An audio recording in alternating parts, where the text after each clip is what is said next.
With Snow White, let's go through this, right? There's no prince. Woman doesn't need a prince. Oh, Lord. Really? Okay, good luck back then. Once upon a time, Disney spent $250 million rebooting Snow White, cast a spicy Gen Z lead, and managed to set the internet on fire faster than Will Smith's open palm at the Oscars. It was supposed to be a crown jewel. Instead, it played to half-empty theaters with all the energy of a school play during a snowstorm. Rachel Zegler, the 23-year-old breakout from West Side Story, went from Spielberg's rising star to fandom chew toy almost overnight. 1 minute, she's singing on the Oscar stage. The next, she's being quote tweeted by Disney adults with vendettas. And Disney, they're too busy spinning a disaster into, quote, new direction to pretend they still believed in happily ever afters. As Land of Geek put it, from casting controversies to box office bombshells, this tale has more twists than a Disney ride. So how did this go from red carpet to red alert? How did one remake set off a fan revolt, a studio panic, and the quiet cancellation of Disney's next billion-dollar bet? Let's break it down, because this wasn't just a misstep. It was a cultural implosion wrapped in a satin cape.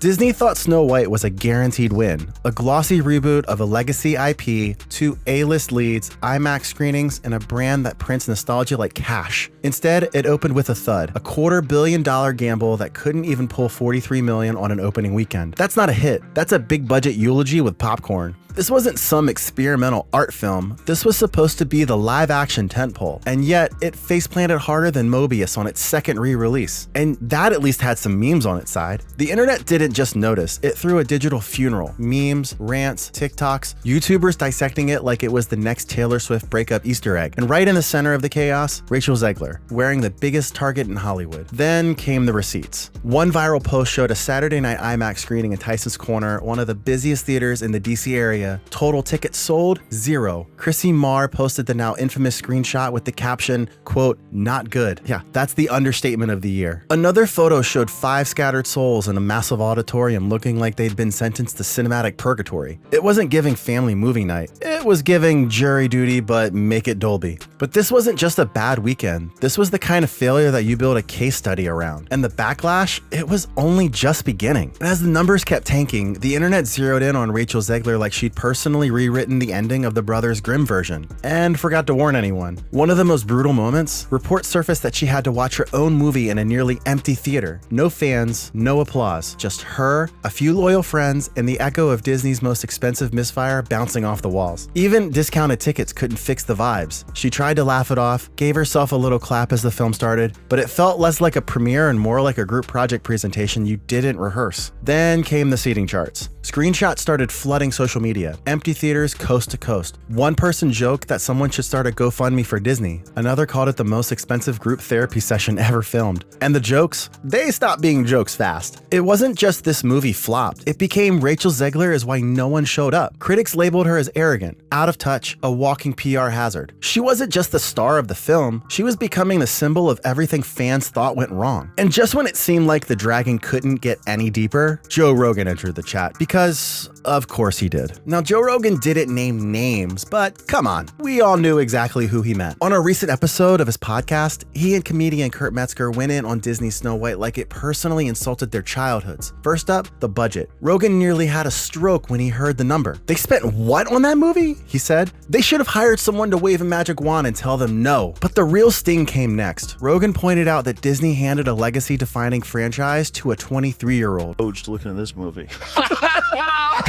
They spent $260 million making that movie. Just to defend Big Head Girl, let me tell you something. The message of the movie is to be that bitch. That's the message that they wrote a script that's telling girls, I don't need nobody tells me I'm a 20-year-old girl, so obviously I should run my mouth all the time. That's the theme of the new Snow White. No, really? Yes. And then apparently left her to figure it out in real time, on the internet, during a meltdown. Imagine sinking a small nation's GDP into a reboot and forgetting to say, hey, maybe don't roast the original or call the fans creepy. He wasn't defending Rachel, but his point hit hard. This wasn't just one actress going off script. This was the studio failing to protect its golden goose from a PR buzzsaw. And the ripple effect? Yeah, this storm was just getting started. The real turning point wasn't the box office. It was the vibe shift. Rachel Zegler didn't just star in Snow White. She rebranded it, loudly, repeatedly, with full Gen Z main character energy and zero chill. Interview after interview, she made it clear. This Snow Snow White wasn't waiting for a prince. She wasn't dreaming of true love, and she definitely wasn't here to honor the 1937 classic that launched Disney's entire animation empire. Which, to be fair, was dark. Like Hunted by a Hitman Forced into a Coffin by Magic dark. The original Snow White was practically a horror short in Technicolor. Poison fruit, evil stepmothers, eerie forests. A story where innocence meets danger and wins by outlasting it. But instead of leaning into that haunting, timeless tone, the reboot went full branding deck. Buzzwords here, boardroom approved empowerment there, and somehow no real heart left in the middle. Rachel called the prince a stalker, called the original weird, and said her version was about becoming a fearless leader. Not someday my prince will come, but someday my LinkedIn bio will say CEO. And honestly, on paper, not a terrible angle, but the way she did it, it didn't sound like a modern take. It sounded like she was beefing with the cartoon mouse. Fans didn't hear empowerment. They heard, this thing you loved as a kid, actually embarrassing. And when the backlash hit, she didn't course correct, she doubled down. And in a Vanity Fair interview, she was asked if her version was the PC Snow White. Her answer, yeah, it is, because it needed that. And just like that, the conversation stopped being about feminism and started being about tone, because this just didn't feel like a fresh perspective. It felt like a hot take that spiraled into an internet punchline. By then, the legacy wasn't being honored, it was being ratioed. And Rachel, she wasn't logging off, she was still live tweeting the train wreck. And just when things were finally starting to cool down, Rachel logged on. After the first trailer dropped, she tweeted a thank you to fans. Sweet, safe, totally PR approved. But just a few scrolls later, she added a politically charged post that said, quote, and always remember, free Palestine. And the internet immediately went DEFCON 2. That's when the conversation stopped being about a flop and started sounding more like a corporate crisis briefing. Behind the scenes, Disney reportedly hit the panic button. Producer Mark Platt allegedly flew to New York for a one-on-one with Rachel. The mission? Take down the post. But she didn't. No deletion, no apology. She stood her ground and left Disney scrambling to clean it up. Then came the plot twist. Rachel's co-star Gal Gadot, who served in the Israeli military, found herself pulled into the chaos from the other side of the aisle. Suddenly, critics were blasting both leads for being on opposite ends of a global conflict. Now, Disney wasn't just managing fan drama, they were managing international fallout between their own stars. According to reports, Gadot needed extra security. Rachel got assigned a full-time social media monitor, not a publicist, a digital babysitter with 24/7 crisis alert mode. The press tour was gutted. No red carpet, no joint appearances, just celebratory vibes. AKA heavily staged photo ops, scripted interviews, and a lot of forced smiles held just long enough for Getty Images. By this point, it wasn't just about Snow White anymore. It was about a studio that lost control of its stars, its story, and its strategy, all before the movie even hit theaters. And while the internet was busy roasting Rachel Zegler like she'd canceled Christmas, another storm was quietly brewing, and this time, it had nothing to do with her. Enter Dwarfgate. Instead of casting 7 actors with dwarfism to play the iconic roles, Disney went full uncanny valley. They hired one actor, Martin Kleba, and planned to CGI him into all 7 dwarfs. Yes, one actor, 7 roles. Like the Nutty Professor, but make it medieval. The internet was not amused. Actor Peter Dinklage slammed the decision as hypocritical, saying Disney was progressive in one way, but still telling a story about 7 dwarves living in a cave. And honestly, he wasn't wrong. Disney tried to spin it, claiming they'd consult with members of the dwarfism community, but to most people, it sounded like what it was: a studio hoping to crowdsource its conscience. People weren't just angry, they were exhausted, tired of performative diversity, tired of remakes that mistake branding for belief, tired of billion-dollar corporations treating inclusion like a pop-up notification. Suddenly, the conversation shifted, and it wasn't just Rachel Zegler is tanking a movie, it was this whole production is cursed. Between the political minefield, the off-script interviews, and now a representation fail that they manufactured themselves, Disney wasn't just in trouble, they were having a brand identity breakdown in 4K. And that's when they quietly hit pause on their next remake. Because even the House of Mouse knows,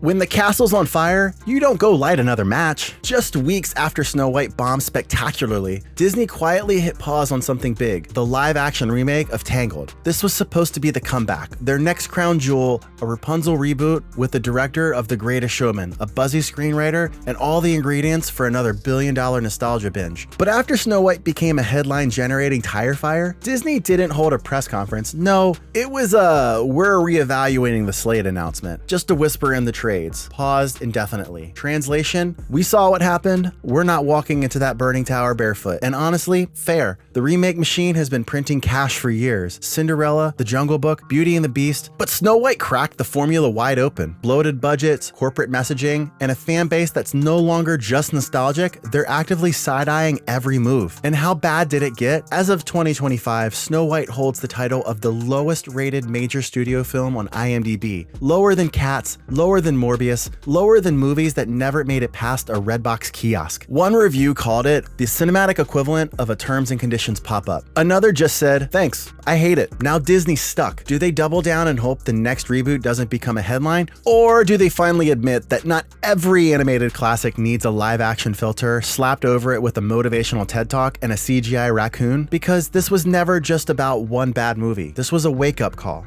Disney is facing the biggest creativity identity crisis it's had in decades. And for once, no one's buying the magic. By the time Snow White hit theaters, the damage was done. The internet had already shredded it through trailers, tweets, and a press cycle more infamous than the film itself. Rachel Zegler was still front and center, giving interviews and sound bites while the movie became a lightning rod for controversy. But once the film officially flopped, the backlash went from hypocritical to real. And then Rachel vanished from the conversation. No Instagram statement, no last-ditch PR tour, just silence. In a strange way, that silence said more than anything she'd posted before. Months earlier, during the early fallout, she quietly admitted the whole thing had made her sad. It was a rare moment of softness. No clapping back, no sarcasm, no spin. Just one line that got lost in the sea of hot takes and viral stitches. But if you zoom out, it's hard to ignore what Rachel was actually handed. 23-year-old first-time lead, thrown into a $250 million remake with a message no one was buying, and a press tour that felt more like a trap than a celebration. She didn't write the script, she didn't plan the marketing, she didn't decide to reframe a beloved fairy tale as a think piece, but she became the face of all of it. And when the internet set it on fire, she stood alone in the flames. That doesn't mean she was blameless. Her tone rubbed people the wrong way. Some comments were out of pocket, but the bigger question isn't whether Rachel handled the moment perfectly, it's why Disney let her be the one to handle it all. So where does Disney go from here? They've drained their vault of legacy titles, maxed out every budget in sight, and turned what used to be guaranteed wins into full-on cultural minefields.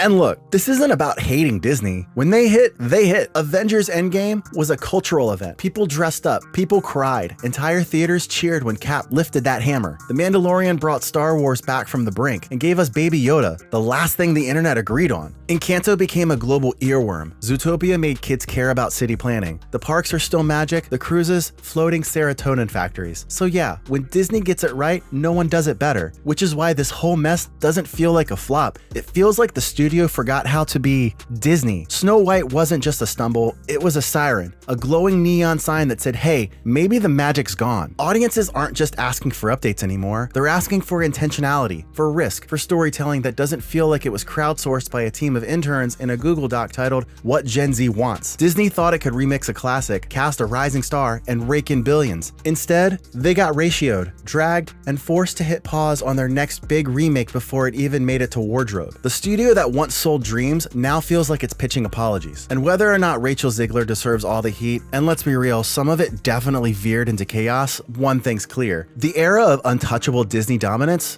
done. Because in 2025, there's no guaranteed happily ever after. You either earn it or watch it get flamed in the comments. But now it's your turn. Did Snow White ever stand a chance? Was Rachel unfairly targeted, or did she fumble the fantasy? Should Disney let the remakes rest, or is there still one worth watching? Drop your spiciest takes below, like if you survive the saga, subscribe if you live for postmortems, pop chaos, and princess PR meltdowns. This has been your mess, your magic, your mouse-sized meltdown, and I'll see you in the next one. Thanks for watching.